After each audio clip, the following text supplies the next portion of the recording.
நான் ரட்சிக்கப்பட்ட ஆரம்ப காலத்துல எல்லாரும் புகழ்ந்தாங்க. 4 மாடிக்கு வந்தா பக்கத்து சர்ச்செல்லாம் பிரசங்கம் பண்ண போனா, ஓ இந்த தம்பி இந்து குடும்பத்துல வந்து இப்படி பேசுறாரு அப்படி பேசுறா புகழ்ந்தாங்க. அப்ப இந்த வசனம் என்கிட்ட பேசிச்சு, எல்லாராலும் புகழப்படுகிறவனுக்கு ஐயோ.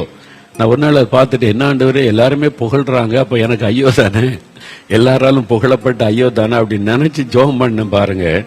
அடுத்தது ஆண்டவர் சொன்னார், இந்த செய்தியை பேசினார். இதை பேசினா எல்லாரும் என்ன பகைச்சிருவாங்களே, பேசு. அந்த செய்தியை பேசினேன். எங்க சபையில 4 மாடி சர்ச்சில் இந்த வசனத்தை பேசினார். நான் சொன்னேன், வெளியூர்ல பேசணும்னா பேசிடலாம், உள்ளூர்ல பேசுறது கஷ்டம் ஆண்டவரே, உங்களுக்கே உள்ளூர்ல மரியாதை இல்லை நாசிரியத்துல, எனக்கு எப்படி உள்ளூர்ல இதை பேசினா நினைப்பான். இல்ல நீ சொல்லு, அவங்க கேட்டாலும் கேட்காட்டாலும் சொல்ல வேண்டிய சத்தியத்தை சொல்லுனார். ஒரு நாள் வசனத்தை வச்சு இதுதான் சத்தியன்னு பேசினேன். அவ்வளவுதான். ஆராதனை முடிஞ்சோடனே சபை 2 ஆயிற்று. மோகன்சி லாசஸ் அவர்கள் ஆரம்ப காலகட்டத்தில் அவருடைய ஊரில் நாசரத்தில் போயிட்டு சபையில் சிஎஸ்ஐ சர்ச்சில் மெசேஜ் கொடுக்குறாரு. இவர் மெசேஜ் கொடுத்து முடித்த பிறகு சபையை 2ஆக போச்சு.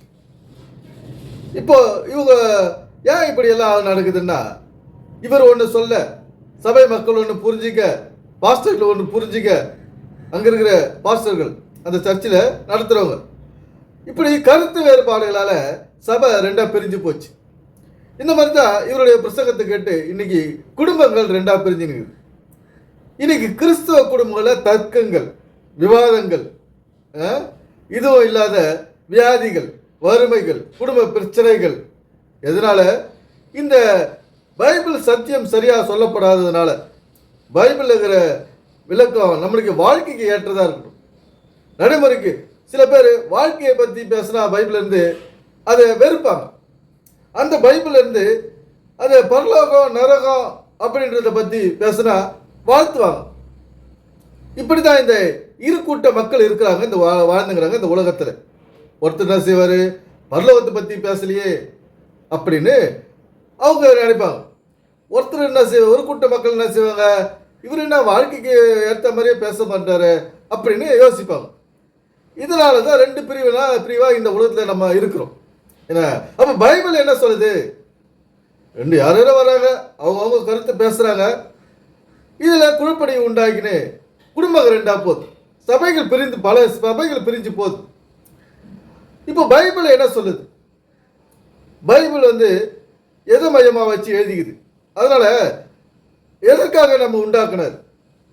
இவ்வளோ வானம், பூமி, நட்சத்திரம், சூரியன், சந்திரன், நிழல், காற்று, ஆகாயம், தண்ணீர், கடல், மீன்கள், உயிரினங்கள், மரம், செடி, கொடிகள், இதில் ஏன் உண்டாக்குனார்? யாருக்காக உண்டாக்குனார்? இதெல்லாம் இவற்றையெல்லாம் ஒரு மனுஷனுக்காக தானே உண்டாக்குனார், ஒரு மனிதனுக்காக தானே. ஒரு மனிதன், ஒரு மனைவி, பிள்ளைகளோட குடும்பமா சந்தோஷமா இருக்கிறதுக்கு தானே இவ்வளோ படித்தார். அப்போ அதை பையமா வச்சு நம்ம பைபிள் விளக்கத்தை கொடுக்கணுமா? இல்லை இதுக்கு நமக்கு சம்மந்தம் இல்லாத மாதிரி உலகத்தில் நம்ம வாழற வாழ்க்கைக்கும் வசனத்துக்கும் சம்மந்தம் இல்லாத மாதிரி பேசுறதா? எது இங்கே பேச வேண்டிய ஒரு கருத்து? இந்த மோகன்சி லாசஸ் போல தான் இன்னைக்கு எல்லோரும் குழப்பிக்கின்னு இருக்காங்க. எப்படி இந்த பைபிளை வச்சு மக்களை குழப்பிக்கின்னு இருக்காங்க. இந்த குழப்பத்தில் எதை செய்யறது எதை செய்யக்கூடாது அப்படின்னு தெரியாது. இன்னைக்கு கிறிஸ்தவ வீடுகள் மட்டுமல்லாது இந்த உலகத்திலே ஆன்மீகத்தை பற்றி பேசாத ஆள்களுக்கு ஒரு குறிப்பிட்ட வயசுக்கு அப்புறம் அந்த ஆன்மீகத்தை பற்றி அவங்க மதத்தில் இருக்கிற ஆன்மீக பற்றி பொதுவாக பேசிக்கிட்டே இருப்பாங்க. இப்படி சொல்லுது, இந்த கடவுள் அப்படி சொல்லுது, அந்த வார்த்தை பைபிள் இந்த வசனத்தில் இப்படி சொல்லுது, இதை பற்றி தான் சொல்லுது. எதை பற்றியாவது சொல்லணும். அது நம்முடைய வாழ்க்கைக்கு அது ஒத்து வருமா? நம்முடைய நடைமுறை வாழ்க்கைக்கு, நாம் வாழும் ஒரு வாழ்க்கைக்கு அந்த வசனத்தில் உள்ள விளக்கம் ஒத்து வருமா? இவங்க கொடுக்குற விளக்கம் அப்படின்றத நம்ம அலசி ஆராயணும். எதுக்காக படைத்தார் இந்த உலகத்தை? நம்மளை இறைவன் வாழத்தான் படைத்தார். வாழணும்னா எப்படி வாழணும்? சாப்பாட்டு இல்லாத வாழணுமா?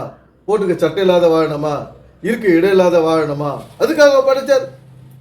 அதுக்காக கல்லு மண்ணும் நிலக்கரி, பூமிக்குள்ள தங்கம் கிடக்குது, எத்தனையோ வைடூரியம், முத்து, பவளம், இது மாதிரி ஏகப்பட்டது இருக்குது. எதுக்காக இதெல்லாம் படித்தார்? நம்ம பசியா இருக்கிறதுக்கா? வீடு இல்லாத இருக்கிறதுக்கா? எதுக்கு படித்தாரு? எதுக்கு படித்தாரு சொல்லுங்க. அப்ப எதை மையமா வச்சு நம்ம பேசணும்? எதை மையமா வச்சு நம்ம சிந்திக்கணும்? எதை மையமா வச்சு நம்முடைய வாழ்க்கையை வாழணும்? நல்லா சிந்திங்க. இந்த வீடியோஸை நல்லா முழுமையாக பாருங்க, தொடர்ந்து பாருங்க, நிறைய பேருக்கு ஷேர் பண்ணுங்க. நமக்கு பிரயோஜனமான வாழ்க்கை நம்ம வாழணும். அதுதான் இங்கே நம்ம செய்ய வேண்டிய வேலை. நமக்கும் நம்முடைய சந்ததிக்கும் தலைமுறைக்கும் சொத்து எப்படி சேர்த்து வைக்கிறது, ஏன்னா பணத்தை எப்படி சம்பாதிக்கிறது, ஆரோக்கியமாக எப்படி நம்ம வாழறது, சரீர பலத்தோட சரீர சக்தியோட வலி இல்லாத எப்படி நம்ம வாழறது, நம்ம சரீரத்தை வச்சு எப்படி நம்ம சந்ததியை முன்னேற்றுறது, இதெல்லாம் நம்ம ஆக்கப்பூர்வமாக நம்ம செய்யணும். ஏன்னா இந்த வேலையை தான் சரியாக செய்யணும். இந்த வேலை எதனால் தடைப்படுதோ அந்த வேலையை நம்ம ஒதுக்கி விடணும். நம்முடைய ஆரோக்கியத்தை ஆரோக்கிய குலைச்சலை யாராவது உண்டா பண்ணுறாங்களா? கர்த்தர் என்ன சொல்ற, உன்னுடைய ஆரோக்கியம் தான் எனக்கு முக்கியம். என் பேரை சொல்லி உன் ஆரோக்கியத்தை யாராவது கெடுத்தா அவனை நீ நம்பாத, கிட்ட சேர்க்காத, அவன் கூட போகாத அப்படின்னு எச்சரிக்குது பைபிள். சும்மா கிடையாது. நம்ம ஒரு வாழ்க்கை வாழ்ந்துக்கின்னு நம்ம வாழ்றது ஒரே ஒரு வாழ்க்கை. அதுலேயும் இவங்க பாஸ்டர்கள் சொல்கிற மாதிரிலாம் நம்ம நடந்து தான் இவங்க நாளைக்கு இந்த ஒரு வாழ்க்கையும் சரியாக வாழ முடியாத இன்னைக்கு போயின்னு இருக்குது. ஒரு வாழ்க்கையும் சரியாக வாழ முடியாத, பிரச்சனை இல்லாத வாழ முடியல, பணப்பற்றாக்குறை இல்லாத வாழ முடியல. இப்படியெல்லாம் நம்முடைய இந்த மோகன்சிங் லாசஸ் போல குழப்பவாதிகளால் தான் நம்ம வாழ்க்கை இன்னைக்கு குழம்பி போயிருக்கு. ஏன்னா வேற யாரெல்லாம் கிடையாது. இவங்க கொடுக்குற பைபிள் விளக்கத்தை தாங்க நம்முடைய தாத்தா கேட்டார், அப்பா கேட்டார், அம்மா கேட்டாங்க, உறவினர்கள் கேட்குறாங்க. நம்ம பாதி நாட்கள் கேட்டுட்டோம், அதன்படி நடந்துட்டோம். ஆனாலும் நமக்குள்ள ஒரு சந்தோஷம் இல்லை, சமாதானம் இல்லை, பேங்க் பேலன்ஸ் இல்லை, சொந்த வீடு இல்லை, இல்லை இல்லை இல்லை இல்லை. இருக்குதா நான் கம்மனு இருந்திருப்பேன், நான் பேசியிருக்க மாட்டேன். எல்லாருக்கும் சொந்த வீடு ஈஸியாக கிடச்சிட்டா, நான் ஒரே மாதத்தில் வீடு கிடச்சிட்டா நான் பேசுறதுக்கு இங்கே சான்ஸே கிடையாது.